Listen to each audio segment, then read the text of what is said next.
Fala pessoal, sejam bem-vindos a mais um episódio do Podcast na Veia. Aqui a gente fala de empreendedorismo, de vendas e alta performance, sempre trazendo aqui os maiores especialistas do mercado para falar para você, para o teu negócio, para você aprender muito. E hoje não é diferente, estou aqui com o Sérgio Vieira, que é sócio do maior escritório de advocacia do Brasil, Nelson Williams Advogados. Tem MBA em gestão empresarial e ele vai contar um pouco da trajetória e também a gente vai trazer aqui o conhecimento dele para a parte jurídica, para negócio, para você aplicar aí também. Bem-vindo, Sérgio. Obrigado pela sua presença, cara. Obrigado pelo convite. Vamos lá, bater esse papo. Quero que você apresente para a galera primeiro aqui, para depois a gente seguir aqui com nosso escopo de perguntas. Obrigado pelo convite. Meu nome é Sérgio Vieira, sou advogado, sou sócio da Nelson Williams Advogados, sou pai do Enzo, 7 anos, marido da Gabriela. Nasci em São Paulo, cresci em Salvador, moro em Manaus. Vim de uma família de pai contador, mãe psicóloga e optei pelo direito por exclusão, né? Tem gente que fala, quando eu nasci já sabia o que queria fazer. Mentira, eu não sabia nada. Então, excluí as biológicas porque eu passo mal doando sangue, excluí as exatas porque eu não sei fazer conta. O pessoal brinca que advogado sabe calcular 20%. É mentira. Eu calculo 10 e multiplico por 2. É o máximo que eu sei fazer de conta. Na área de humanas, optei pelo direito. Formei em 2006, em Salvador. Em 2009, entrei no escritório que eu trabalho hoje, que sou sócio, lá em Salvador. Em 2010, fui morar em Manaus. Então, tenho 14 anos de escritório, 13 em Manaus. Muito bacana. Bom, mais uma vez, obrigado pela presença. Tem aqui um presente aqui especial do nosso único patrocinador oficial, que é o E-Commerce na Veia. Quero que você abra aí. E eu acho que esse é uma caneca, né? A nossa caneca aqui do E-Commerce na Veia, que é clássico aqui pra você tomar aquele café. O Sérgio, achei alguém que é páreo pra mim aqui no nível de café. E esse livro eu acho que tem tudo a ver. Não que não tenha nada que você não saiba, imagina, né? Vai ser sobre o papo de hoje. Como vencer um debate sem precisar ter razão. Que geralmente é o que o advogado faz, né? Olavo de Carvalho e Schopenhauer, muito bom. Exatamente a função do advogado, mas acho que uma característica de qualquer pessoa. A gente não precisa concordar com tudo. Eu costumo dizer, Francisco, que a gente precisa tratar os assuntos com rigidez e as pessoas com gentileza. Nunca o inverso. O assunto pode ser sério, ruim, tenso, mas a gente não precisa e não deve pessoalizar. Então, o vencer um debate sem precisar ter razão... E nem sempre você precisa sair vitorioso ou vencedor de alguma coisa, né? O meio termo, ceder um pouco e chegar onde você quer, é muito melhor, porque os dois saem com a sensação de um resultado positivo.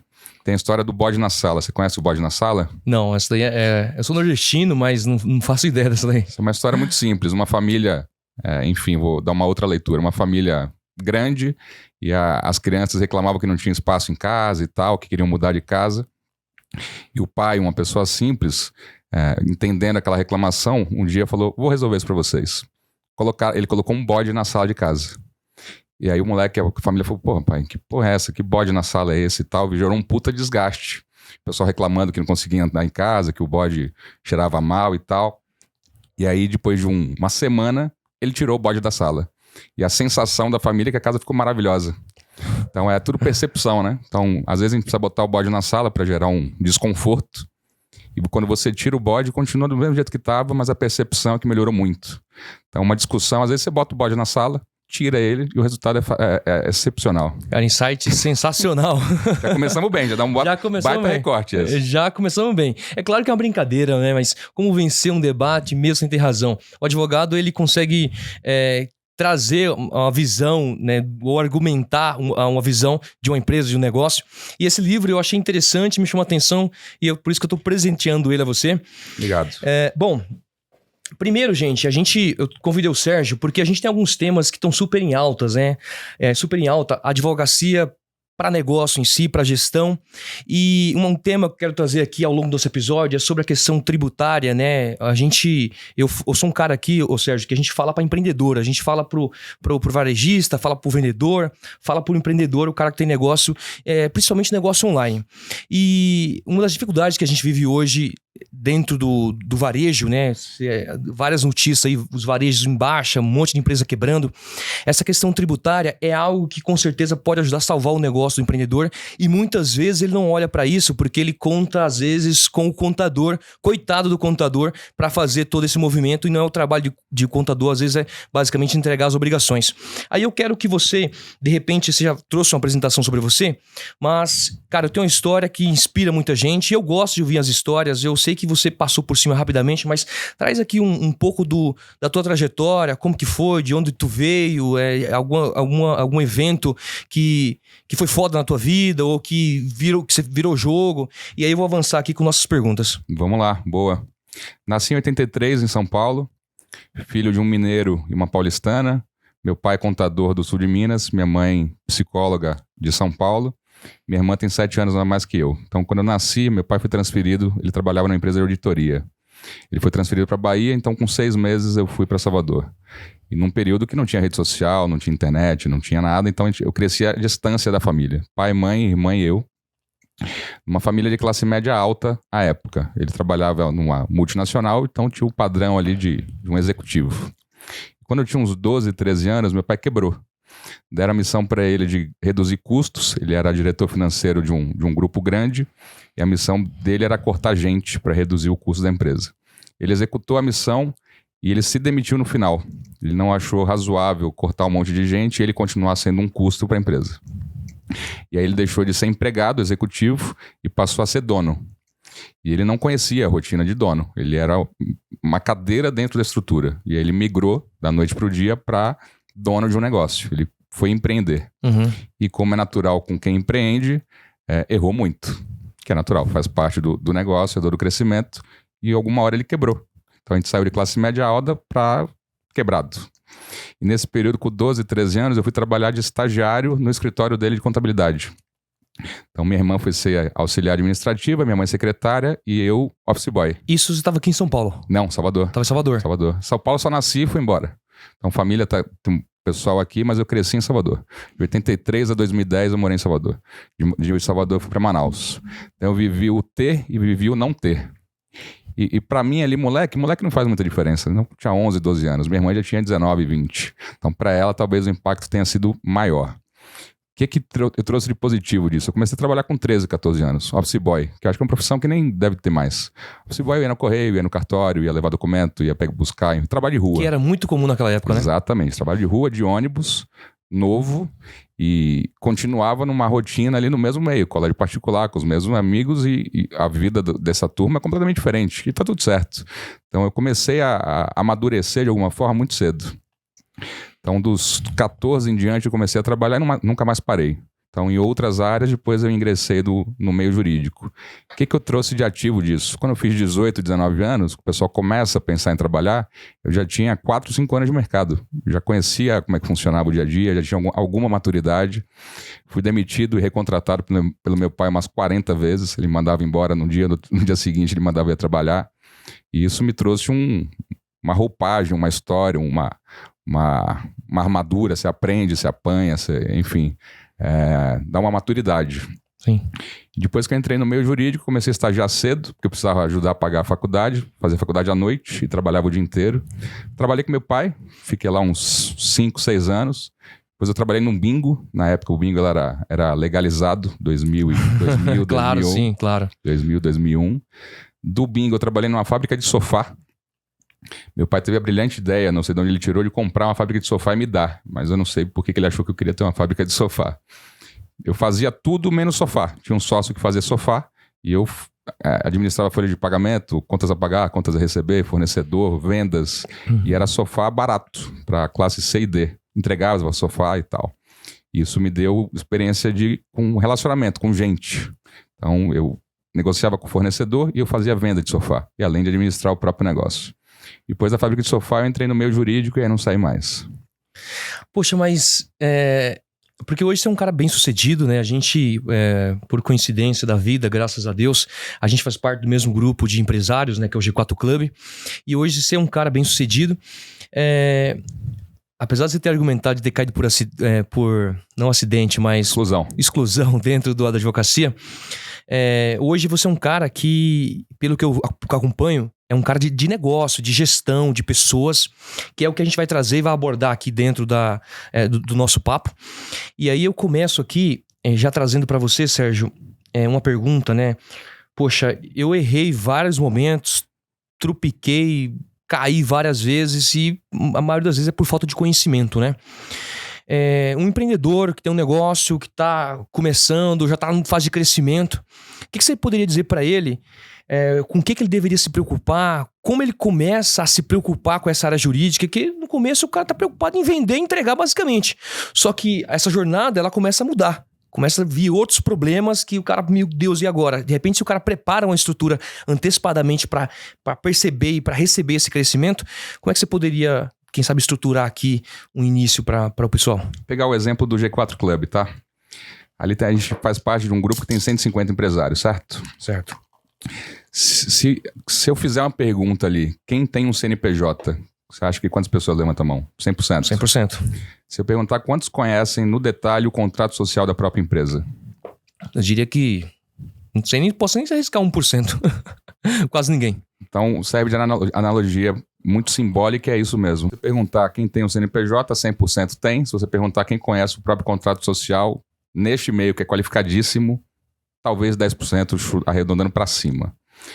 O que serve de simbologia disso? O contrato social é o D0. Você começa um negócio, você abre um CNPJ. Talvez o D1, né? Às vezes você começa na informalidade, depois você abre um CNPJ. E o contrato social tem todas as regras, ou deveria ter todas as regras de negócio. Prolabore, gestão, se tiver sócios, quem faz o quê, quem recebe o quê, como faz se quiser sair, se quiser entrar e tal. Então, se você começa um negócio, que é o contrato social, que é a coluna vertebral, e você não conhece as regras, e eu costumo dizer que contrato foi feito para não usar. Você assina e põe na gaveta. Mas se der algum problema, você vai ler esse documento. Qualquer contrato, quando dá algum problema de divergência, alguma dúvida, você vai pro documento. E o cara nunca imagina que vai dar problema, né? A cabeça do cara... Vai dar. Tá tudo certo, né? E vai dar. Então, quando buscar e o que buscar? Ontem. Então, se não buscou ainda, busque hoje um advogado para chamar de seu. É normal, antes era formulário de papelaria. Você buscava um formulário de abertura de CNPJ, contador preenchida e dava entrada na junta. Hoje é Ctrl+C, Ctrl+V do Google. Então, se o negócio é seu, que você pensa nele, você matura, você cria, você roda o MVP e você não se preocupa com a estrutura do contratual, do contrato social, você já começa deficiente. Porque não é se vai dar um problema, vai dar algum problema. E você vai ter que buscar em algum lugar como faz se der esse problema. Então, já começar com uma assessoria, o advogado também tem o ranço de ser dificultador, criador de problema, caro e tal. Mas tem muito advogado em mercado apto a auxiliar o empresário. Desde o D0, desde a abertura do contrato social ao dia a dia. Então, aonde está a importância do advogado? Mensurar o risco. O empresário é tomador de risco. Não é para não tomar decisão. O advogado empresarial, ele mensura o risco e coloca de forma clara e o empresário vai ciente. Não é para não ir. Mas é saber até onde ele está disposto a tomar risco. Então, quando você acha um advogado que te auxilia nisso, a jornada fica menos difícil. Ou você vai consciente. Porque a jornada de um empreendedor passa por altos e baixos. Não é uma curva retilínea crescente.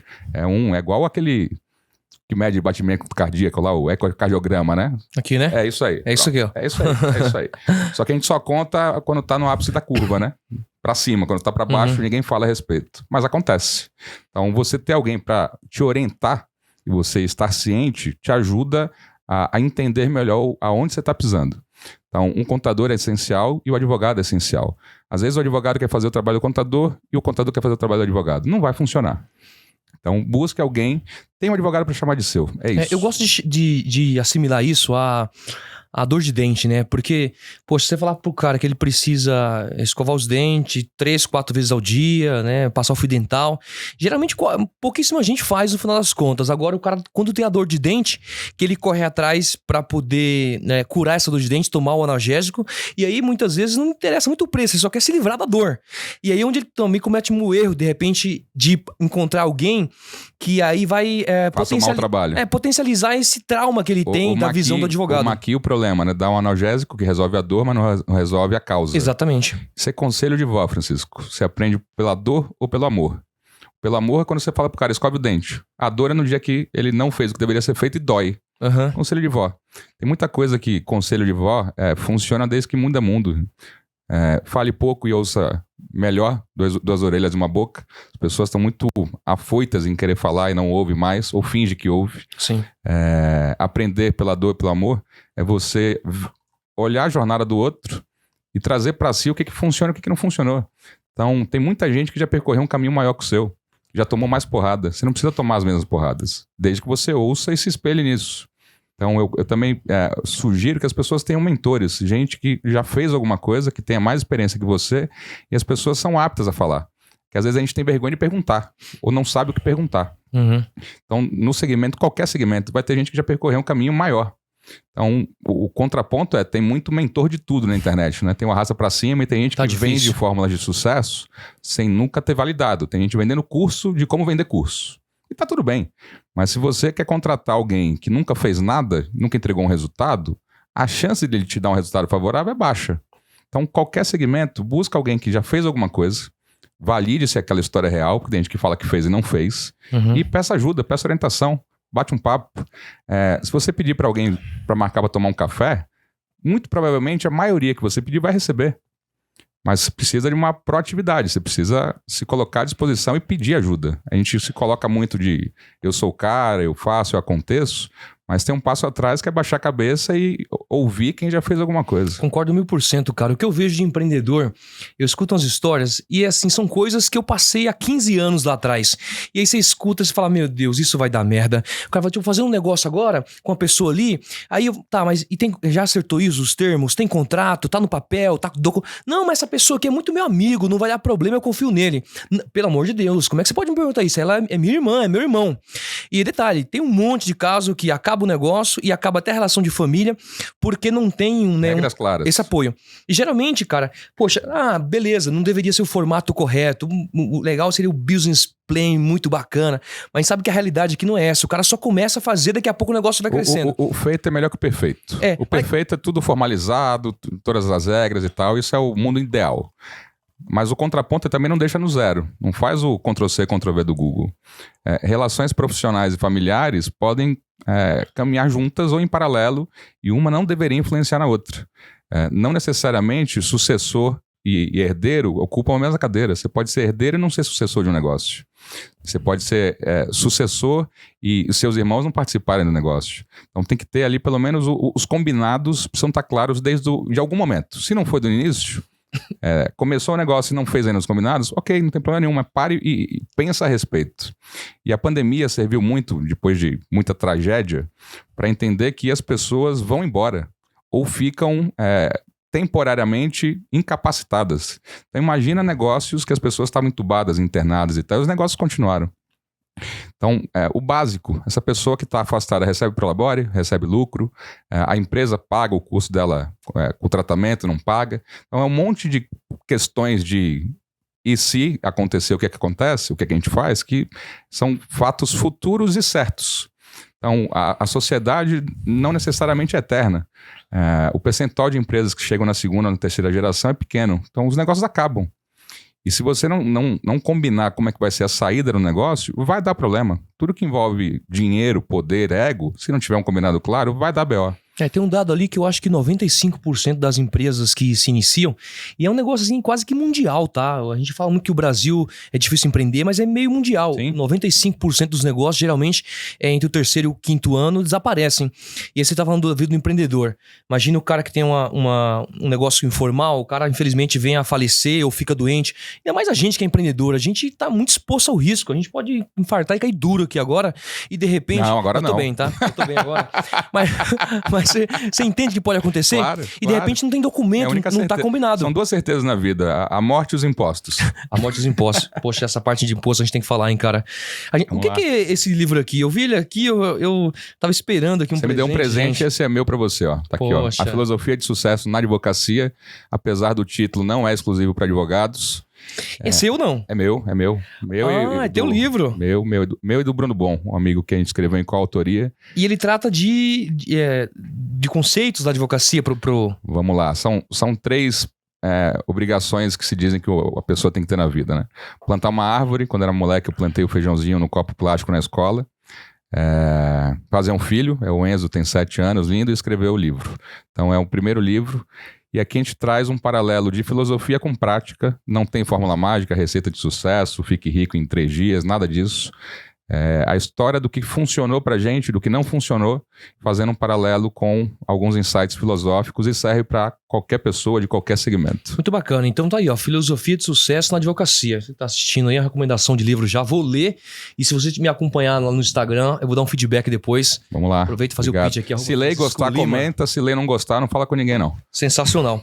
Bom, voltando aqui para o nosso papo, ainda sobre essa jornada do advogado na vida do empreendedor, porque assim, geralmente o advogado ele é especialista na área tributária, civil, trabalhista, e não dá para contratar, né, um em cada área, é bem difícil. Eu tenho advogado, sei lá, por felicidade do destino, em 2010 eu precisei de um advogado que tinha um acidente na empresa, arrumei um advogado e esse cara tá comigo até hoje. E esse cara, ele é um pouco generalista, mas ele já fala, cara, surgiu um assunto aqui civil. Ele te encaminha. Cara, ó, não é comigo, eu até sei, eu posso te ajudar a direcionar, posso te consultar e tirar sua dúvida, que é legal pra caramba, me ajuda muito. Teve caso lá, de repente tive problema, receita estadual. Cara, e aí o que eu faço? Ele fala, cara, isso aqui, isso aqui, isso aqui. Mas eu vou indicar pra você um especialista nessa área, então vem aqui. Nesse ponto, você confirmaria que é isso? Ter alguém que te auxilia de forma geral e te encaminha pra não errar? Ou você falaria, cara, procura um escritório que já tenha tudo e tal, só contando que isso custa mais caro? Como é que é isso? Os dois. E vou te explicar qual que é a minha sugestão. Tem um advogado para chamar de seu, generalista. Alguém que você confie e que não crie dificuldades para vender facilidade. Certo. Que é o clínico geral. Quando você não sabe o que você tem de saúde, você vai no clínico geral, ele faz ali uma anamnese, faz a leitura e te encaminha para o especialista. Uhum. Se for uma dor de cabeça simples, ele te dá uma Novalgina e te manda para casa. Se for um problema sério, um cardiologista, ele te manda para o especialista. Então, ter essa pessoa para te aconselhar, te orientar, é essencial. Como era a figura do médico da família, tem um advogado para chamar de seu. E essa pessoa tem que ter o espaço e a sinceridade de te dizer até onde ele está apto a ir, para não querer faturar em cima de você qualquer assunto e não te entregar o resultado.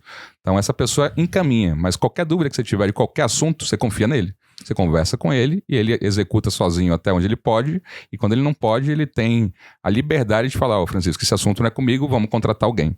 Então essa pessoa de conexão, imagina se você não tivesse ele, você tivesse que tratar tudo. Você talvez tivesse alguns assuntos que você não soubesse com quem falar. Uhum. Então, são assuntos técnicos que do seu segmento você conhece. De assuntos que você não conhece, você busca alguém que saiba. Então, essa pessoa é essencial no dia a dia.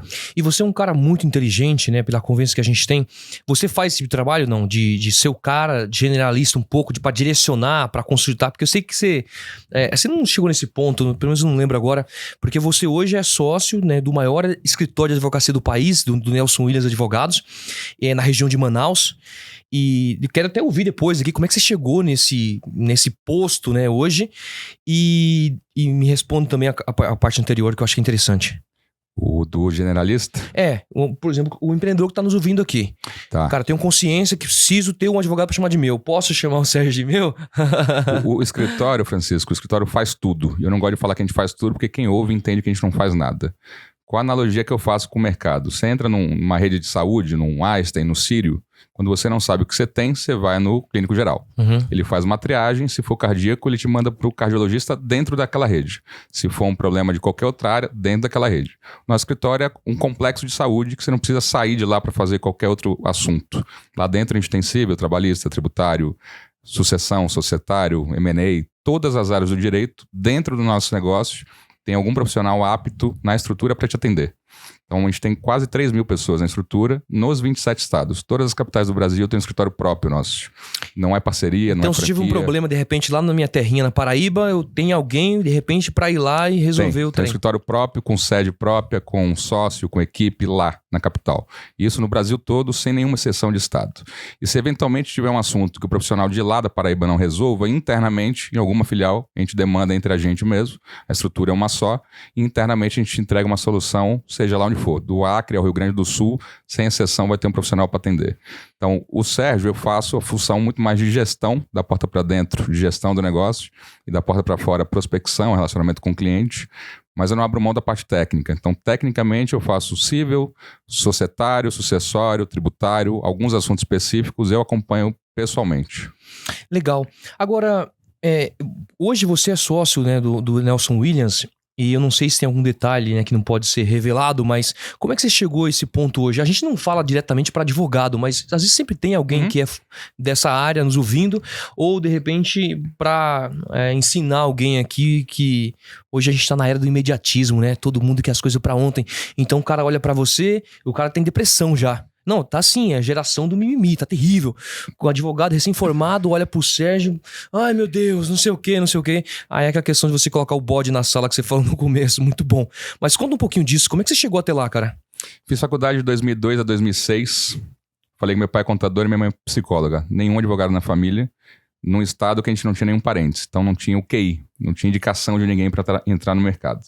E eu fui na cara dura, eu distribuía currículo impresso, nas recepções dos prédios e nas recepções dos escritórios. Não tinha e-mail, ninguém usava e-mail. Era pouco, era pastinha embaixo do braço.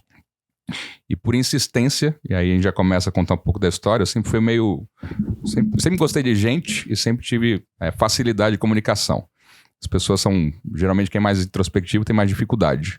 Então o risco é do sim. Se você pedir via um não mudou nada na sua vida. Então eu sempre bati nas portas e fui atrás proativamente do que eu queria. Cursei Direito em 5 anos, fazendo faculdade à noite, trabalhando durante o dia, de ônibus.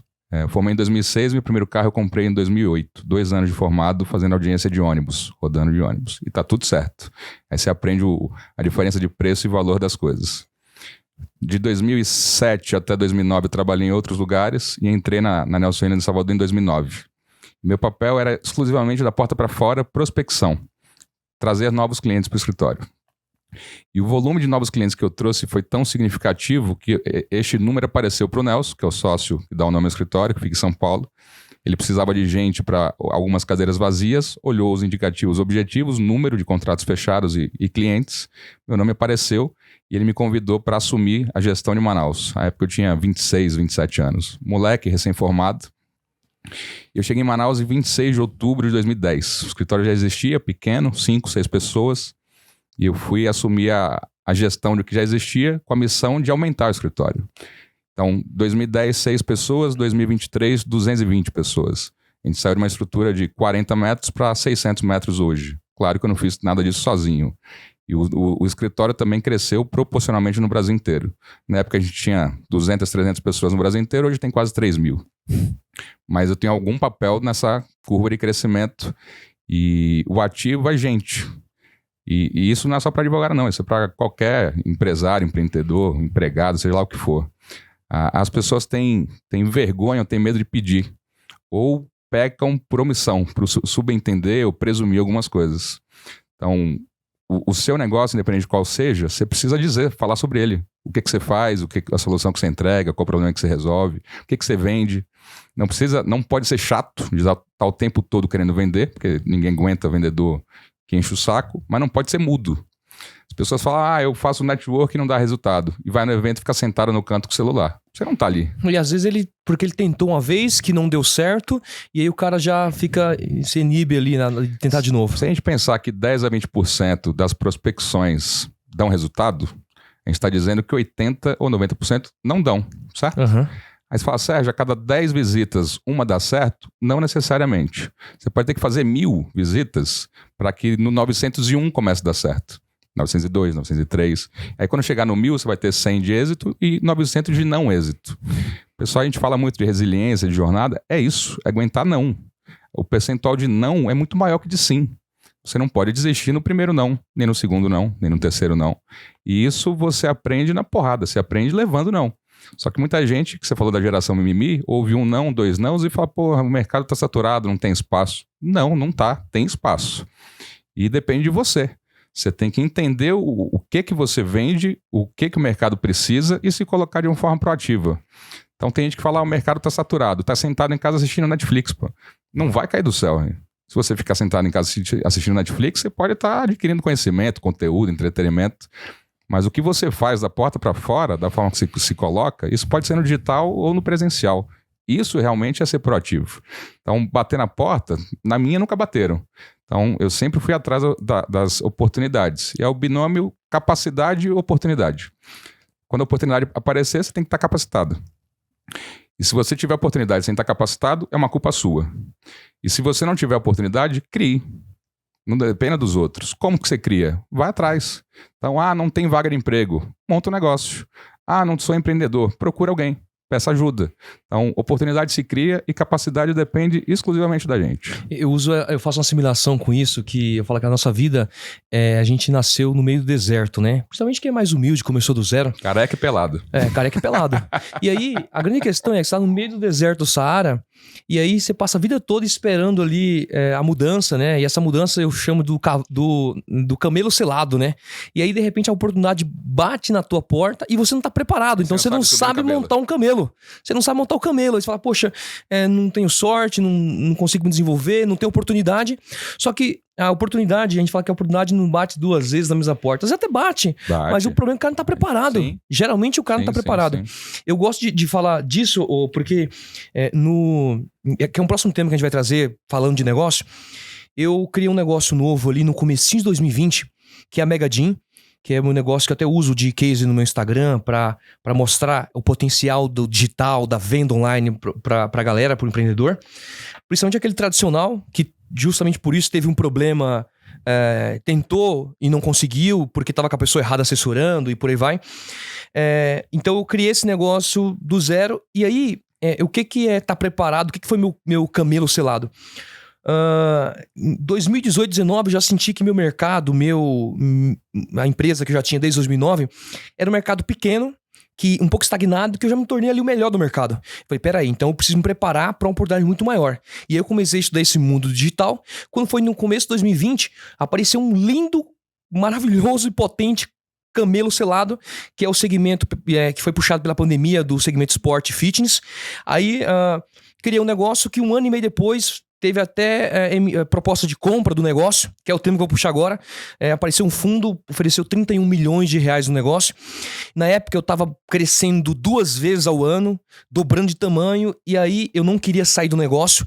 Uma das questões que eu condicionei o cara, não quero ficar com parte desse negócio, porque a nossa proposta era de 2024 já faturar mais de 100 milhões de reais com esse negócio. Eu falei, cara, eu quero ficar aqui, vai ser um grande case. Mas aí traz um ponto agora que é para esse mundo do empreendedor. Se eu tivesse alguém do meu lado, tivesse me aconselhado da forma correta, eu teria tomado a decisão correta que hoje que eu entendo que seria ter vendido o negócio. Mas eu fiquei perdido, cara.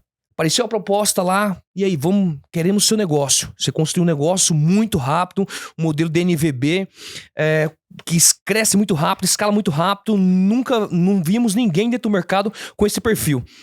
O que você pode dizer para esse empreendedor que pode passar ou está passando por isso, desse momento de venda do negócio, né? Como é que funciona esse processo? Que eu sei que você é um cara que cuida desse processo de venda, de M&A, societário e tal. O que você pode dizer aqui e trazer para nós? O Tony Celestino, CEO lá do G4 Club, diz que eu sou o consigliere dele, conselheiro de qualquer assunto. Uhum. O ter um advogado e um contador é o básico do básico para qualquer empresário, empreendedor, independente da fase. Tem que ter. E minha sugestão é: tenha alguém que você confie para conversar daquelas coisas que você não sabe com quem conversar. Tem coisa que a gente não pesquisa nem no Google. Tem coisa que a gente leva pro travesseiro e não compartilha com ninguém. A gente não pesquisa no Google porque não quer deixar lá o histórico de pesquisa para aparecer para alguém. E não ter alguém é um problema. A jornada do empreendedor, do empresário, é uma jornada solitária. Eu escrevi um artigo que saiu lá na revista do G4, que é o seguinte: tem uma frase que diz que águias voam com águias. Não é verdade. Águia voa sozinha. Se você for entender lá Não é pardal. Pardal voa com pardal. Águia voa sozinha. Qual o paralelo que eu faço? Na jornada, seja ela qual for, em algum momento a gente é pardal, a gente voa em bando. Você aprende por repetição. Você faz o que os outros fazem e você começa a entender como que você pode fazer diferente. Então, voar em bando é necessário, você aprende. Quando você se sente apto ou alguma coisa te alavanca, você sobe pro voo da águia. Só que é um voo solitário. A analogia é: as pessoas que estão lá embaixo, o voo do pardal, o embaixo não é inferioridade, não. Às vezes não entendem por que você descolou. A família não entende, fala, pô, você estava tão bem, por que você vai arriscar, por que você vai mudar de negócio, por que você vai sair da estabilidade e tal. E é uma jornada solitária, só que a vista é muito mais bonita. Só que dá trabalho, dá mais esforço, é difícil, você fica na dúvida. Então, e tem coisas que você não sabe com quem conversar. Eu demando esse assunto para quem? Não sei. Então, no básico faça terapia, básico do básico. Tem coisas que você, só de falar a respeito, independente da outra pessoa responder ou não, ajuda. Você conversar com você mesmo, colocar para fora. E tem alguém de mercado, alguém que você confie, alguém que tem uma história parecida ou que já tenha passado por isso. Então, vou fazer um M&A. Conversa com quem já fez. Alguém que já tenha vendido ou comprado. Porque ele vai te explicar o que dói, o que não dói. Você está contando o teu negócio, você tem sensação de pai com o teu negócio. Você criou. Pô, tô aqui desde o início, o cara vem aqui, compra, entrega a chave na mão dele e vai embora. Não. Você tem esse apego. Ou vou virar empregado no meu negócio, não quero receber ordem de ninguém, nem prestar conta. Mas a gente cria as coisas para ter continuidade. E a gente não tem continuidade, a gente vai morrer. Isso é fato. Então, comprar algum negócio ou ser comprado faz parte. Como é que você cresce? Aumentando o seu negócio ou comprando alguém que seja do mesmo segmento e trazendo para dentro, sem curto caminho. Então, ter um fundo que coloque um cheque na mesa que faça sentido, não pode ser um dinheiro caro também. Se for só para rentabilizar o dinheiro do investidor, às vezes sai caro para você, tem dinheiro mais barato. Mas se o parceiro de negócio tem o mesmo interesse, que é crescer aquele negócio e dar continuidade, não tem por que você não sentar na mesa e ouvir. Tem muito empresário que fala, meu negócio não está vendo, eu não escuto ninguém. Não é uma decisão inteligente. Você pode até não fazer o negócio, mas escutar todo mundo faz sentido. Então, aparecer uma oportunidade, senta, escuta, ouça e traga alguém para te aconselhar. Como criador do negócio, você vai pela emoção, você não consegue separar. Porque assim, eu fiz isso, né? Eu conversei com uma pessoa e essa pessoa me aconselhou de forma errada. Então, o que eu digo, de repente... se você conversar com a pessoa errada, pode ser um problema. Mas ele já tinha feito um M&A? Nunca tinha feito. Pronto, você escolheu a pessoa errada. Exatamente. Não é que a pessoa errou. O erro foi seu de ter escolhido uma pessoa que não tenha participado. Ou ela errou de estar à mesa contigo e não ter tido a sinceridade de dizer, Francisco, esse assunto não é comigo, vamos buscar outro. Então, você não saber quem escolher, tá tudo certo. Alguém se exacerbar em fazer às vezes de algo que ela não conhece, é uma culpa dela também. Então, você foi atrás de alguém, você fez certo, e talvez você escolheu errado e a pessoa não foi sincera contigo e falar, vamos buscar outra que isso não é comigo. Então, vou fazer um M&A. Pode ser um advogado que seja especialista e pode ser qualquer pessoa que já tenha comprado ou vendido uma empresa. Isso no nosso meio lá tem muita gente do 150 que já fez. E não tem receita de bolo. Aquela decisão, aquela pergunta que você faz, vendo ou não vendo, essa resposta é sua. Você precisa ouvir algumas pessoas e você tomar essa decisão. E essa decisão provavelmente tem que ser tomada em dados, né? Porque o que eu vejo o empreendedor, a grande maioria, ele é o cara da arrancada. Então, preciso levar a bandeira aqui para 100 metros. O que eu digo provavelmente ele tracionou o negócio cresceu e tal. Agora vai vir e ele se ilude entendendo que as próximas fases vai ser exatamente igual, que ele vai conseguir fazer isso. Isso é a tão chamada dor do crescimento. E surgem outros problemas. Você fica pensando, hoje é um cheque de 31 milhões, ano que vem vai ser um cheque de 50, daqui a 2 anos vai ser de 100. E o pensamento não está errado, não. Mas o cheque de 31 milhões pode virar 10, 5 e 0. Exatamente. O cheque desaparece. Então, a ânsia do apego tem que ter os tais dos KPIs, os indicadores objetivos. É conta. O apego de ter criado, ok, legal, você cuida como se fosse seu. Mas se você não vender ou comprar alguém e quiser crescer organicamente, o mercado te mata. Então a gente fala muito de criar um negócio que vai matar o seu próprio negócio. Pegando o exemplo do teu negócio de equipamento de Sport Fitness, né? De Sport Fitness. Imagina as academias físicas durante a pandemia. Fecharam. Se quem insistiu em ter uma academia e não fez uma migração para outro negócio, morreu, faliu. Porque ninguém ia na academia, estava fechado. O que o consumidor fez? Começou a melhorar a estrutura da casa. A gente ficou mais tempo em casa e quem queria malhar começou a dar atenção e comprar equipamento para casa. Então, uma academia vai 500 pessoas. Essas 500 pessoas em casa consumiram o teu produto. Então, o que vendia pouco para a pessoa física, estourou, bombou. As pessoas mudaram de apartamento pequeno para o médio para o grande, foram para casas e pensaram em estruturar nisso porque não queriam deixar de malhar. Então, você viu esse mercado e colocou uma oportunidade nisso. Essa é uma curva de crescimento infinita? Não, as academias reabriram. Então dá uma estagnada e cai. Porque já comprou, você não compra 2 vezes em 1 ano, 2, 5. A vida do equipamento é longa, né? Depois vira manutenção. Então se você pensasse só nisso e não olhar para outras coisas e achasse que a curva de crescimento seria eterna, você estaria errado. A análise tem que ser proporcional ao momento. A academia reabriu, a venda de equipamento vai cair. É normal. E não é culpa sua. Não é que eu estou errando. Porque o mercado mudou. Mudou porque teve a pandemia e mudou porque a pandemia estabilizou. As academias reabriram. Então, ter os cenários claros faz sentido. Então, o cheque de 31, você fala, pô, eu queria faturar 100 milhões.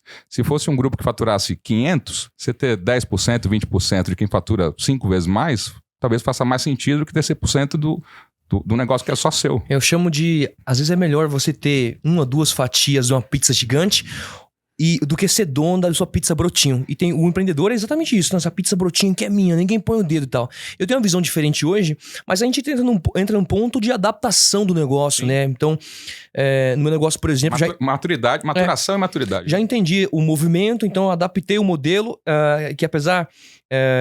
nesse momento surgiu um monte de empresas grandes comprando um monte de pequenos, e aí muita gente que fazia outra coisa olhou para a grama do vizinho e todo mundo entrou nesse segmento pela oportunidade, e aí, de repente o mercado se regulou, as pessoas perderam dinheiro e perderam tempo. Lembra da paleta mexicana? Poxa, Ave Maria. Aonde se tropeçava tinha paleta mexicana.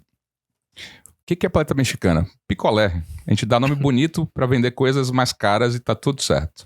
Aí virou uma febre.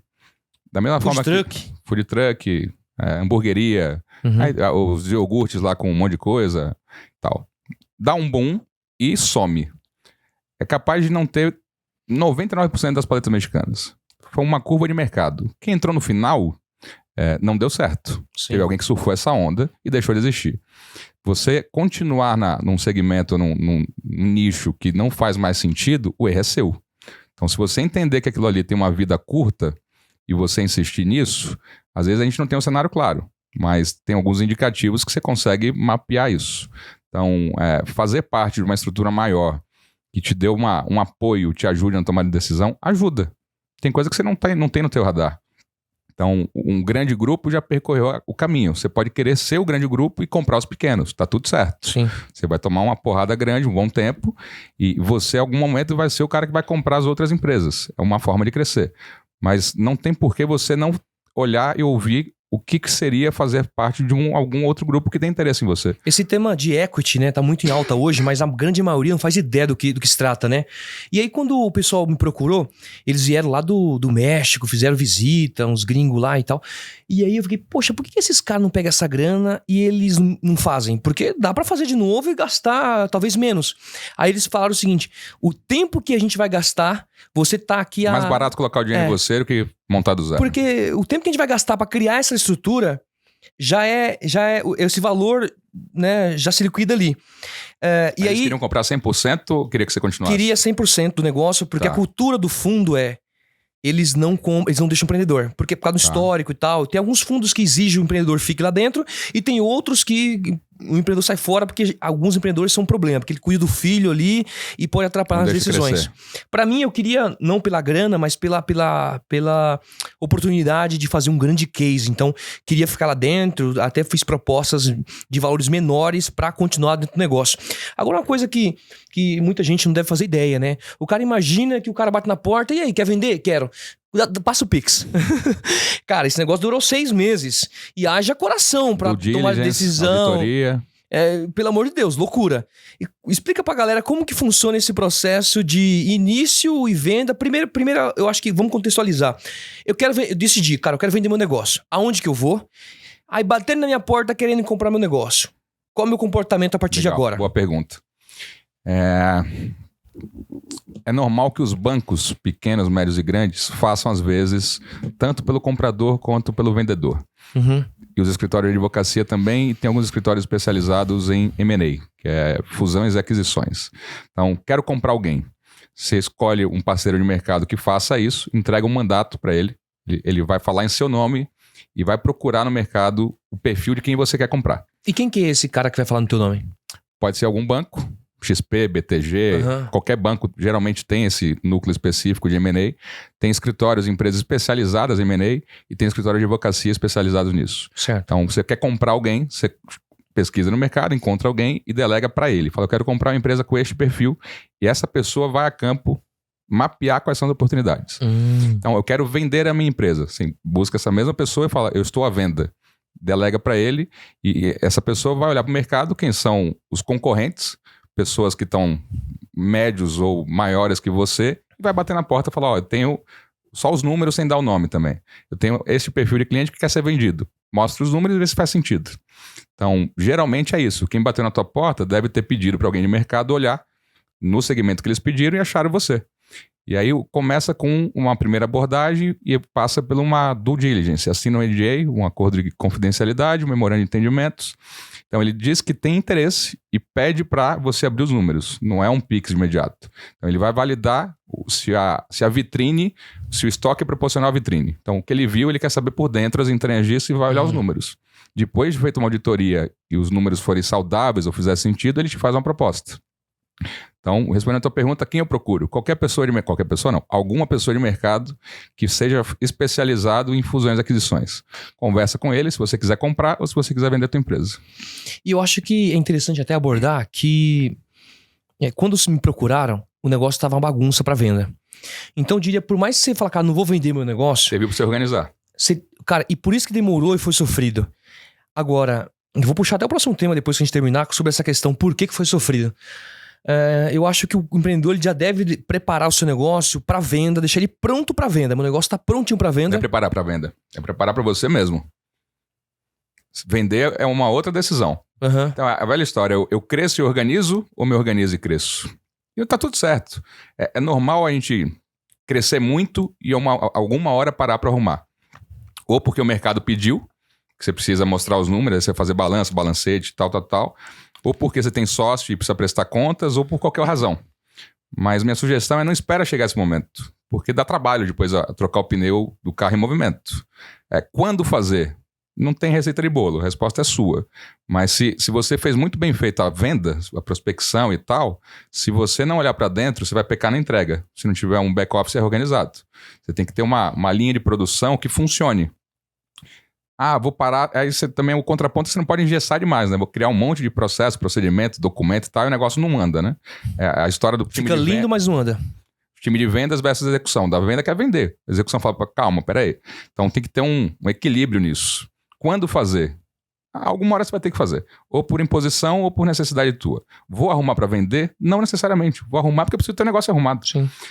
Ter problemas é natural. O problema está em não saber qual é o problema. Quando você não está organizado, você não consegue saber qual é o problema que você tem. Você não consegue saber para que lado que você vai. O que eu quis dizer aqui foi que... Não que exatamente isso, né? Não que você quer vender o negócio, mas de repente vai bater uma grande oportunidade para venda. Eu senti na pele isso. Falei, cara, se esse negócio tivesse redondinho, com o apetite que eles estavam, a proposta teria aumentado e eu teria vendido em 3 meses o negócio. Um prazo menor com cheque maior. Exatamente. E aí, não sei se tem mais algum ponto para abordar sobre esse caminho da possível venda do negócio, de como tratar. Mas uma dor que eu tive lá foi... às vezes não tenho vergonha nenhuma de falar que meu negócio é desorganizado, eu tinha meia dúzia de CNPJ para me enquadrar no regime Simples Nacional, regime do Simples Nacional. E aí o negócio desordenado, bagunçado, dificultou o avanço do processo. Quando eu ajustei e arrumei isso, fiquei no regime normal, real, presumido, eu senti uma pancada, mas uma rasteira. Porque era tipo assim... Dói pagar imposto, né? Eu pagava 180 mil de imposto. E aí eu tenho amigos conhecidos grandes, inclusive, que têm operações assim. Eu falo, cara, isso não vai funcionar. Aí, de repente, só que em vez de vir 180, começou a vir 450 mil reais de imposto. Cara, me atropelou, né? Foi no mês seguinte, cara, que loucura, tipo, desesperador. Falando da parte tributária, hoje, eu sei que você não é tua especialidade, né? A parte tributária, mas você conhece bem.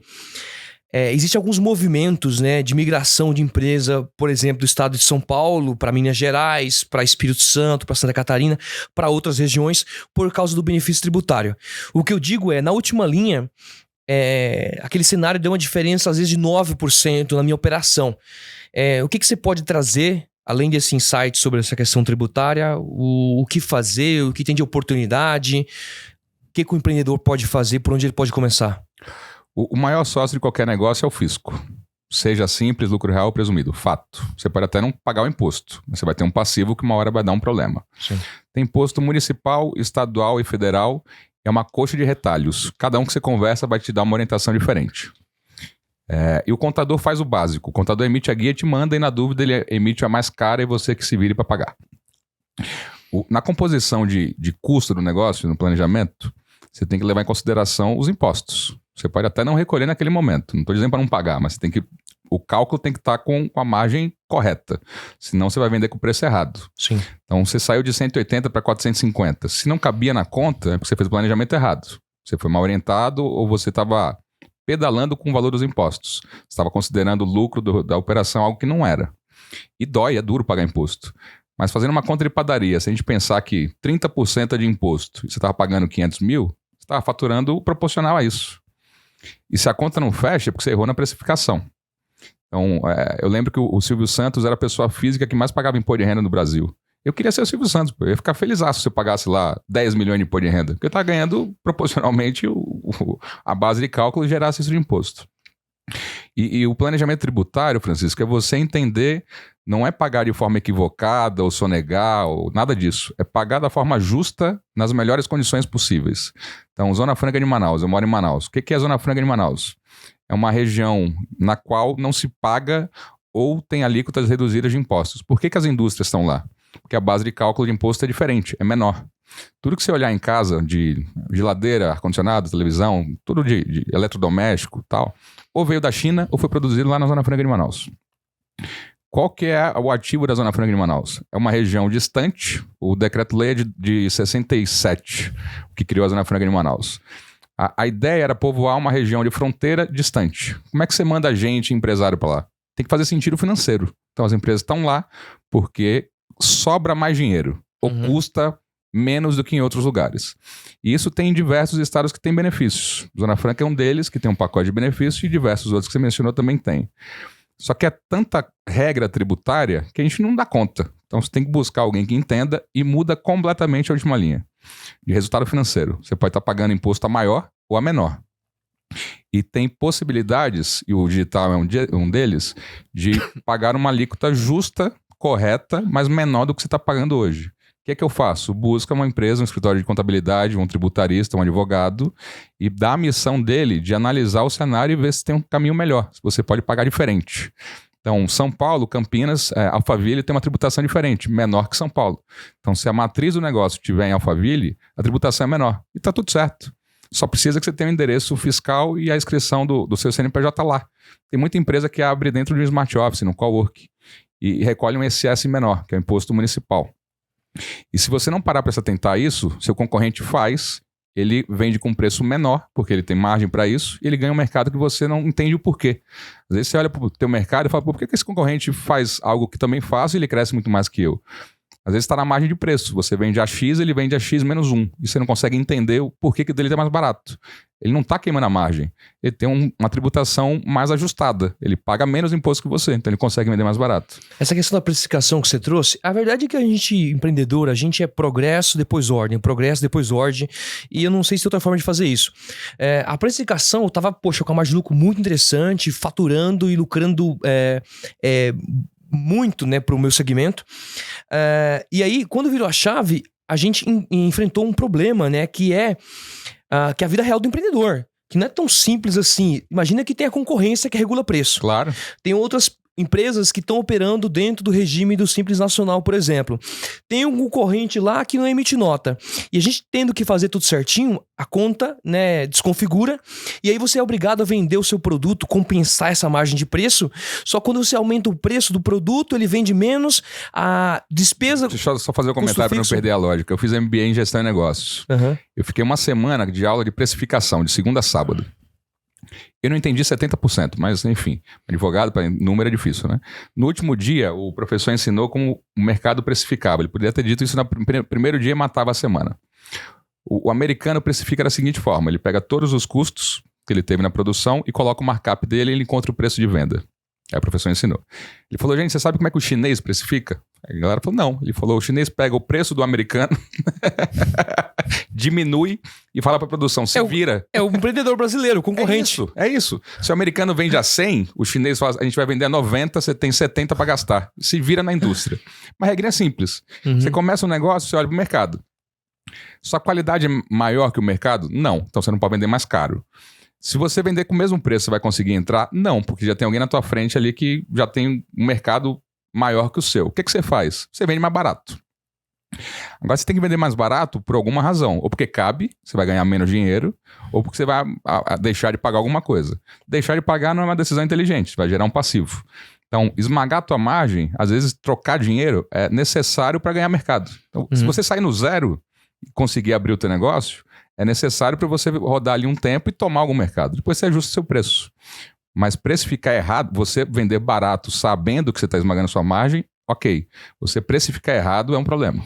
E você trouxe essa questão do empreendedor, né? Do progresso depois ordem. Cara, eu faço um trabalho de consultoria, eu pego... Eu fui comprador, né, inicialmente, e sou um cara de custos hoje. Então, minha empresa hoje tem um centro de custos. E aí, eu pego algumas operações que eu olho como as pessoas precificam. Eu falo, cara, você tá maluco. Primeiro que o cara não considera despesas sobre vendas, despesas operacionais, as despesas tributárias. Mas ainda trazendo esse gancho da vida real, o cara, às vezes, tem que fazer uma escolha. Porque se ele eleva o preço de venda... o custo fixo operacional impacta sobre o volume de faturamento e ele continua tomando prejuízo. E essa questão, hoje eu consegui uma forma de sobressair, conseguir vender meu produto mais caro que o mercado, mais caro que a concorrência, usando estratégias de venda e marketing e tal. E aí a gente seguiu adiante. Mas... ao longo desses anos aqui, eu tive que ir pra dentro, assim, e estudar muito sobre essa parte tributária. E aí eu, contratei alguns estudos tributários, inclusive. Visitei os estados, né? Santa Catarina, Espírito Santo, Minas Gerais foi algumas vezes. Inclusive, estava lá na segunda-feira, em reunião com o escritório de advocacia tributária. E aí, em Minas Gerais, tem um caso bem, assim, peculiar para quem tá em São Paulo, que é, para quem é importador, por exemplo. Cara, você importa por São Paulo, eu fiz uma importação recentemente de $30 mil e o frete estava mais alto. No final das contas, deu R$504 mil colocado em São Paulo, pago na frente. Caraca. Cara, bizarro. Por quê? O ICMS é 18% e você paga 18% sobre mercadoria, sobre frete, sobre várias despesas, que fica, sei lá, R$100 mil. Quando você faz por Minas, por exemplo, esse 18% na entrada você já não paga no benefício fiscal de Minas. Na saída, em São Paulo, você paga 4%. Lá em Minas Gerais, você paga 1,5%, você pode cair para 1,3% com o benefício específico do corredor lá de Minas. O que eu quero dizer aqui, no final das contas, é que eu escuto gente falando, poxa, eu não consigo, esse cara aqui é maluco, esse concorrente aqui, ele é louco, ele vai quebrar mês que vem. E muitas vezes, nem é isso, nem o cara tá tomando prejuízo, é porque o cara tem uma condição diferenciada de tributária, de custo e etc., para favorecer essa diferença de preço. E o cara justifica, esse cara, tô esperando esse cara quebrar, porque aí eu vou conseguir. Não, tem como você conseguir. O que você poderia deixar de dica, Sérgio, pro pessoal, além de pesquisar, procurar um bom advogado, ou é isso mesmo e não tem outro caminho? É o bom e velho olhar fora da caixa. É normal, você começa e faz o que você sabe fazer e vai olhar para vendas. Uhum. Qual é a hora de olhar para o imposto? Pode ser no D0 ou na hora que você achar que faz sentido, porque tá a guia... No dia que a guia chegar e você achar cara, talvez seja esse dia que você deva olhar para isso. E olhar para o mercado. Olha para o teu concorrente, muita coisa a gente costuma dizer que nada se cria, tudo se copia. Se você olha para o mercado e faz do jeito que ele está fazendo, por que você não vai olhar para o back-office dele e entender como é que é a estrutura contábil, administrativa, financeira, custo fixo, custo variável e tal? Então, o copiar a vitrine no negócio é fácil. Todo mundo passa e vê a vitrine. Mas o ativo não está na vitrine só, está lá no estoque. Você era comprador, você compra bem, você vende bem. Você compra errado, você está ferrado, vai ficar parado no estoque, porque você não consegue vender. Então todo mundo... E rede social é um bom exemplo disso. Rede social é vitrine, pô. Todo mundo posta ali a felicidade, o ápice da curva de crescimento. Ninguém posta porrada. Sim. Mas se você olhar a vitrine, gostou da vitrine, você entra, não tem nada no estoque, você não compra, correto? Uhum. Pronto. E se tiver tudo bagunçado, roupa jogada, tudo atrapalhado, a vitrine organizada, a impressão que você fica depois que você entra, fala, pô, não gostei, um ambiente ruim. Você pode até entrar pela vitrine, mas se não for proporcional todo o resto, que é o back-office, contas a pagar, receber, compra, precificação, marketing, jurídico, é tudo do negócio. É tão importante quanto ou até mais, porque a prospecção e a vendas, que é o dia a dia que a gente faz, é necessário para trazer o cliente. Se você trouxer e não entregar um bom resultado, ele sai e não volta nunca mais. Então, olha para o mercado, não sei fazer, busca ajuda. Ah, não sei o que perguntar. Bate na porta de um colega seu que tem algum negócio e fala, vem cá, o que você faz aí? Com quem eu converso? Volta com o início do papo. Pede, conversa. Tem muita gente arrogante achando que dá conta de fazer tudo. Não dá, não tem como dar. E não se sente, não tem a humildade de pedir orientação. E tem orientação que é gratuita, Francisco. Tem muita gente que você pedir ajuda, as pessoas ajudam. Sim. Mas se você não souber o que pedir, ou você não pedir, quando você fala com alguém, me conta do seu negócio. É natural você falar bem, eu sou grande, eu faço, eu aconteço. É difícil a pessoa falar, bicho, tá difícil, não tenho a menor ideia do que eu faço com tributos. Fala, pô, não quero passar a impressão que eu não sei fazer.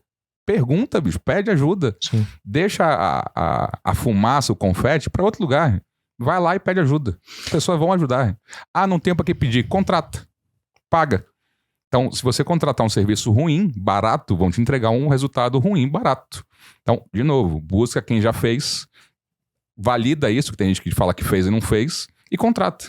O que eu posso deixar de dica, inclusive, para você que está nos ouvindo aqui, sobre essa questão da compra do concorrente, de você tentar entender mais sobre ele. Eu já fiz aqui o cliente oculto. Eu compro no concorrente e falo, cara, deixa eu ver aqui, qual CNPJ que ele emite nota? Ele emite nota cheia ou não está emitindo nota cheia? Esse cara aqui, ele está emitindo nota fiscal de onde? Está vindo de Santa Catarina? Está vindo de Manaus? Está vindo de onde? De onde que está vindo essa emissão da nota fiscal? E aí você começa a descobrir. Agora não tem jeito, tem que ralar, tem que correr atrás, não pode ficar, né, sentado com a bunda na cadeira. E depois esperando... da nota fiscal, vem o CNPJ da empresa. Você entra no Google, tem todas as informações possíveis. Sim. Se é presumido, se é o lucro real, se é simples, quem são sócios, onde é a matriz, quando abriu o CNPJ, tem tudo lá. Sim. Tudo. E se você quiser, inclusive, você consegue o contrato social da empresa. Porque o contrato social é público. Se você pedir na junta, cobre o contrato social, você tem todas as informações que tiverem lá disponíveis. Tem empresa que publica balanço. Então, não sei. Não sabe porque você não quer saber, porque você não foi atrás. Uhum. O que é que meu concorrente faz? Não sei. Vai lá e compra dele, pô. Aí você vai ter experiência de preço, de atendimento, de entrega, de pós-venda. O CNPJ você vai descobrir desde quando ele abriu, qual é o regime de tributação, onde é a matriz.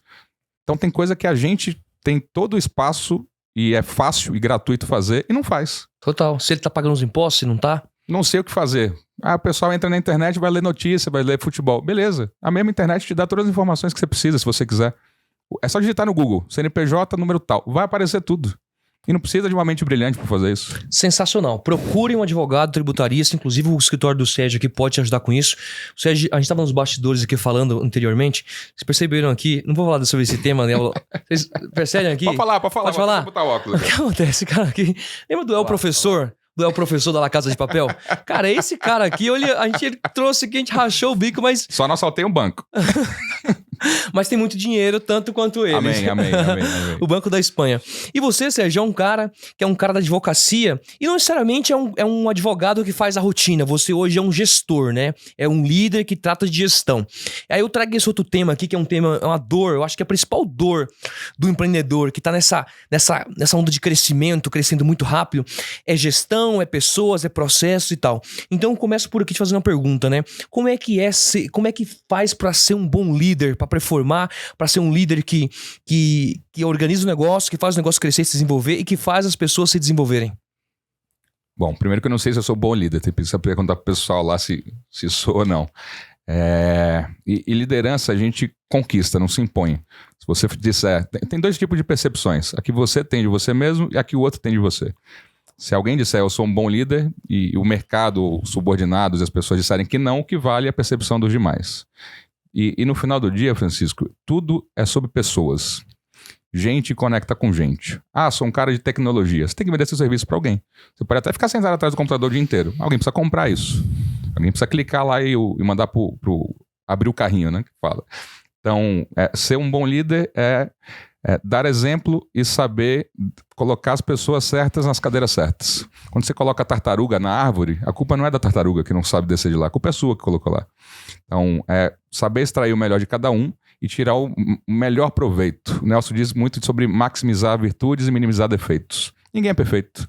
Cada um tem suas capacidades e limitações. E a gente precisa provocar também para que as pessoas façam mais do que elas acham que podem também. Então, gerenciar gente, eu cheguei em Manaus, tinham 6 pessoas, hoje tem 220. Hoje tem várias caixinhas com as pessoas responsáveis. Em algum momento era eu. Eu era o cara do financeiro, eu era o cara da gestão, eu era a pessoa do RH. Hoje está departamentalizado. Mas eu sei fazer se precisar fazer. Eu sei fazer uma entrevista de emprego, eu sei contratar, eu sei selecionar, eu sei um monte de coisa. Eu sei entrar no banco e lançar os pagamentos, enfim. Mas você precisa delegar Isso é um assunto interessante. As pessoas dizem que delegam, chamam o colaborador, conversa, diz que está delegando, a pessoa sai da sala e o gestor vai lá supervisionar e acompanhar em tempo real. Se você ficar dando pitaco no dia a dia, faz você, pô, não delega. Uhum. É difícil, tem um apego, né? Você fala, pô, eu vou delegar, mas e se não fizer bem feito? Não vai fazer mesmo. Até a pessoa gerar conteúdo para fazer tão bem feito quanto você ou melhor, ela precisa errar. Mas dói. E muitas vezes o cara não aceita esse erro, né? Quando O cara erra o tempo todo e o cara... Aí o colaborador, que é líder daquele setor, erra uma vez, o cara é capaz de até ser demitido. Você tem que ser... Eu já fui mais... menos flexível. Minha aceitação com erro era menor. Era mais novo. Você vai amadurecendo. Uhum. E as pessoas vão errar. E você tem que estar apto a entender que faz parte do processo. Sim. Errou a primeira vez, daqui que eu faço. Você vai ficar centralizador de tudo e não vai dar conta de nada. Então, dói crescer. Crescer é delegar para alguém e deixar que a pessoa erre até ela acertar. Claro que tem uma margem de erro, né? Tem que ser razoável. Você tem que contratar alguém capacitado e dar autonomia e ensinar. E alguma hora ela vai começar a acertar.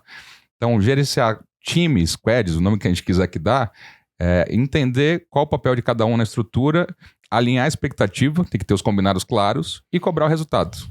Então, vou esperar o dia 31 fechar para ver se deu certo? Não, você vai medindo ali no decorrer do tempo. Fechou a semana, não bateu os números, ajusta com o time, para no final do mês ter um número razoável. Então, estar próximo e colocar a mão na massa junto. É muito confortável a gente ficar sentado na sala, no ar-condicionado, tomando um cafezinho. Às vezes é necessário, inclusive, que você vai cuidar de clientes, vai fazer outras coisas. Mas descer com o time, sentar a bunda na cadeira e fazer junto, ou dar o exemplo, é necessário, é importante. Porque você fala a respeito é uma coisa. De novo, conselho de vó. Palavra ensina, exemplo arrasta.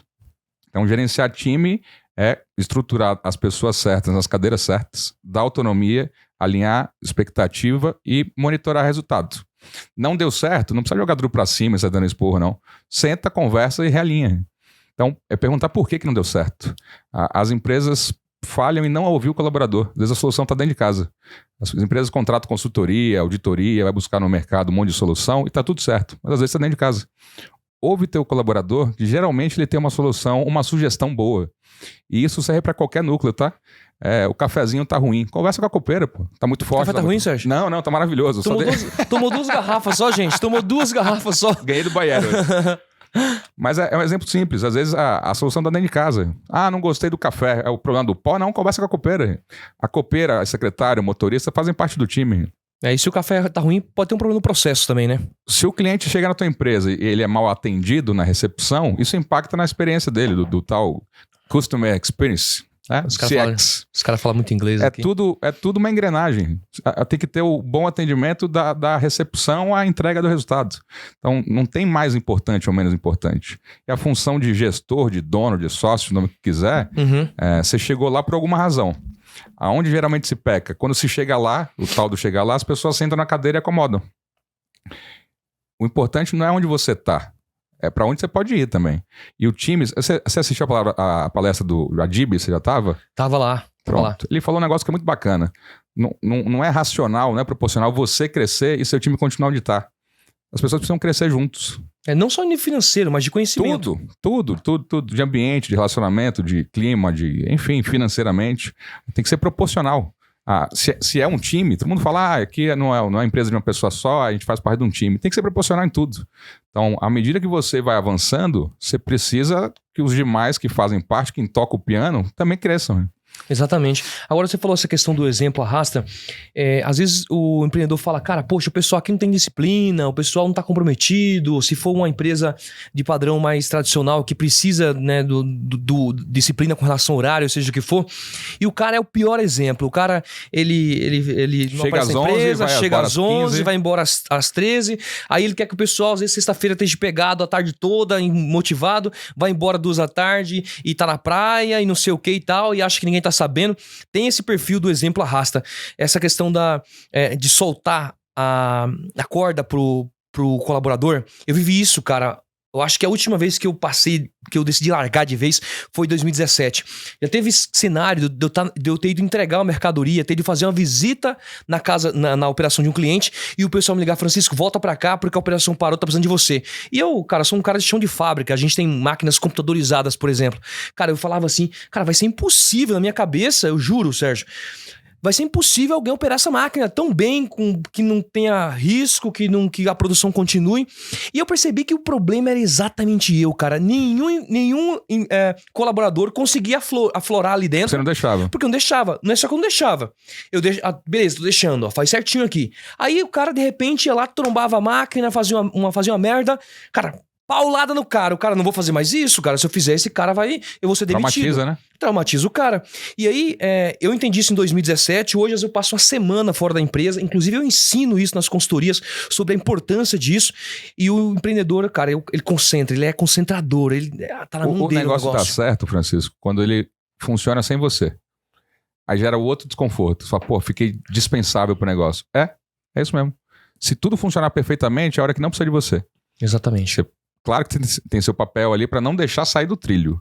Mas se você precisar estar descendo todo dia no chão de fábrica, tem uma coisa errada. É necessário, mas as coisas precisam funcionar. O que é chegar lá? É as coisas funcionarem sem você. E você ter tempo de melhorar o seu negócio ou fazer outras coisas. Aí passa pelo desconforto, fala, pô, agora eu não tenho o que fazer e o negócio funciona sem mim. Esse mérito é seu. Você precisa sentar na cadeira também. Você não pode ter a síndrome do impostor e achar que você não é merecedor. Pô, eu criei um negócio que não sei se vale 30 milhões. Vale? Caiu do céu o cheque? Não. Você suou, pô. A angústia foi sua, a madrugada acordada foi sua, as contas em aberto, o tempo sem família, o tempo sem final de semana. Ninguém conta essa parte ruim. Não é ruim, é necessário, pô. O que acontece de resultado positivo é a foto.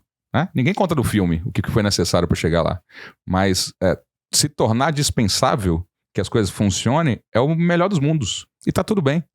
E de repente esse cara também consegue ter a oportunidade de tocar outros projetos que são importantes para a empresa. Quem sabe hoje eu sou um cara que focado no meu negócio, mas estou olhando pro mundo dos negócios, das oportunidades, para ver, cara, consigo agregar, consigo trazer algo aqui para dentro, eu consigo enxergar algo, de repente uma mudança no mercado, que eu sinto que exatamente aconteceu no meu mercado de esporte e fitness, cara.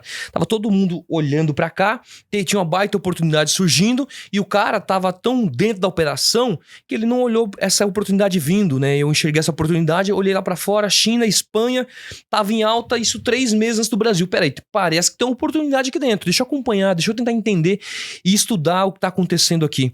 Sérgio, eu acho que para complementar aqui o nosso papo, para esse empreendedor que não necessariamente está começando, né, mas está no momento de insegurança, de preocupação com o futuro, com o mercado, com política e etc. O que você pode deixar de ensinamento ou de visão que você tem para o futuro, falando de Brasil, falando do mundo? Talvez um insight, talvez uma dica, talvez uma oportunidade, uma visão tua para esse empreendedor. Boa. Pergunta de $1 milhão. Essa é boa, né? É a história do propósito e do legado. Legado é o que você já fez, o que você vai deixar de feito, e o propósito é por que você faz. Então, quem estiver ouvindo aí falar, pô, eu não tenho nenhum legado, não tem problema, começa, deixa alguma coisa. A vida é muito curta para ser mal vivida e a gente tem algum papel. E o propósito é por que você faz, né? Se não tiver um propósito, você não sai de casa, você sai ali de má vontade e tal. E ninguém sai de casa todo dia motivado. Fala, pô, todo dia acordo felizão e tô a fim de trabalhar. Não. E é a história do fazer o que precisa ser feito, né? Criança faz o que quer, adulto faz o que precisa ser feito. Claro que criança não faz o que quer porque a gente educa e a gente é pai. Mas a analogia é isso. Então, cumpra os combinados que você fez com você mesmo. A rede social, a internet e tal, é um tomador de tempo que às vezes você se prende naquilo ali e não faz o que precisa fazer. E a semana acaba e você não fez. O mês acaba e você não fez. E aí você vai olhar os números e falar, a empresa não está performando. Quem não está performando é você, né? No final do dia é sobre pessoas. Faça o que precisa ser feito. A jornada é solitária, é difícil, é dura, gera angústia, gera ansiedade, gera dúvidas se você está no caminho certo ou não. Então, converse com gente, olha para o mercado. Eu gosto também do paralelo seguinte, é importante olhar números, mas não desconsidere a tua intuição, tá? Às vezes a gente fica olhando muito e fala, pô, isso aqui não faz mais sentido porque os números não apontam para isso, mas a intuição ainda funciona muito bem. Às vezes você... Mas também volto pra avó, né? Quando a avó fala, leva o guarda-chuva e tá um puta sol e você não leva, chove, né? Conselho de vó e mãe. Então ouça. É bem isso, cara. Ouça, mas leve o guarda-chuva. Ouça a tua intuição, mas seja prudente. Você tem algum grau de responsabilidade. Mas para quem tá começando ou tocando o teu próprio negócio, vai pela intuição, mas negócio é objetivo, é razão. Intuição serve para você tomar decisão e sair do sofá e ter feeling de olhar o mercado na Espanha 3 meses antes. Então olha para fora da tua caixa, vê o que está fazendo, tira insight de lá, converse com as pessoas, mas no final do dia, Francisco, levanta a bunda do sofá e vai fazer. E o vai fazer parece fácil, mas muita gente diz que faz e passa o dia tomando cafezinho e olhando o site de notícia. E aí fala, não deu certo, meu mercado não está funcionando. Não, a culpa é sua. É muito simples. As coisas são proporcionais à energia que você coloca naquilo, a intensidade e a qualidade. Não deu certo. Vê onde que você pode melhorar. E é o exemplo que você deu de o funcionário que operava mal a máquina. Não precisa chicotear quando você errar. Se chicotear também, né? Então, não tenho conhecimento. Vai atrás. É algo que eu não consigo absorver conteúdo. Contrata.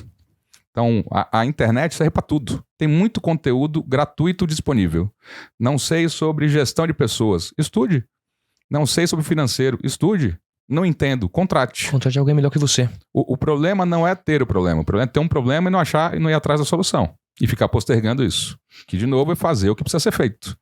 Eu preciso tomar decisão. Tem decisões que são ruins. Eu preciso desligar pessoas. Alguém gosta de desligar pessoas? Ninguém gosta. Ninguém acorda felizão e fala, hoje eu vou demitir todo mundo. Ninguém vai motivar. Essa questão de intuição serve até pra isso, né, claro. cara? Às vezes eu passei por isso algumas vezes, que eu falava, caramba, eu sentia, entendia que eu tinha que dispensar aquela pessoa pra coisa continuar avançando, mas eu sempre ficava empacado numa desculpa. Poxa, eu tirar essa pessoa daqui, de repente, tem que saber contratar e tem que saber demitir, que eu acredito que é algo extremamente difícil. Contrate devagar e demita rápido. E não contrate que você não pode demitir. Se você não tomar decisão pra uma pessoa que tá fazendo mal pro negócio, a cadeira que vai rodar é a sua. Então, é sobre negócios no final do dia, mas trate as pessoas com gentileza e os assuntos com rigidez. Se precisa tomar decisão, tome. Mas que não seja impulsivo, emocional. Não vou mandar embora porque eu gosto dela. Você pode continuar gostando dela. Se não fizer sentido pro negócio, fala que desculpa, não tá dando certo, vamos encerrar por aqui. Se você precisar de uma indicação ou uma carta de recomendação, eu faço, mas por hoje deu em relação ao negócio. Tá tudo bem. Sensacional, Sérgio. Eu ia pedir no final aqui para você deixar uma mensagem para os empreendedores, mas eu acho que já concluiu dessa forma. Obrigado. O papo foi muito valioso, tenho certeza que a galera aprendeu muito e obrigado mais uma vez por tirar o seu tempo, se deslocar e compartilhar com essa galera aqui, um cara de muita experiência. Eu tô falando isso porque eu te conheço, né? Obrigado. Queria abrir o espaço, inclusive, para você deixar aqui pro pessoal, tá? Eu gostei do Sérgio, ele tem um serviço que pode me atender. Como é que o pessoal te acha? Deixar sua rede social, deixar algum canal específico para contatar o Sérgio, seja para conseguir, seja para contratar, seja para qualquer coisa que seja, ou onde que o pessoal te acha. Fica à vontade, cara. A gente começou falando sobre, que no final do dia é sobre pessoas e sobre pedir, né? Então, o pedido segue lá, @Vieira Sérgio, meu pessoal, e @NWADV, de Nelson Williams Advogados. NWADV é o corporativo, a rede do escritório, meu @Vieira Sérgio é o pessoal, à disposição para direct. Perfil autenticado, inclusive, gente, pode ir lá. Estourei. Isso é um trabalho legal de rede social. Rede social é vitrine, a gente coloca lá o que faz sentido. Eu uso rede social para comunicar com não advogados. Sim. Qualquer pessoa que ouvir o que eu falo ali vai fazer algum sentido em algum momento. Tem muito conteúdo e é sobre o que a gente conversou aqui. Pessoa, gestão, network, empreendedorismo, superação, resiliência.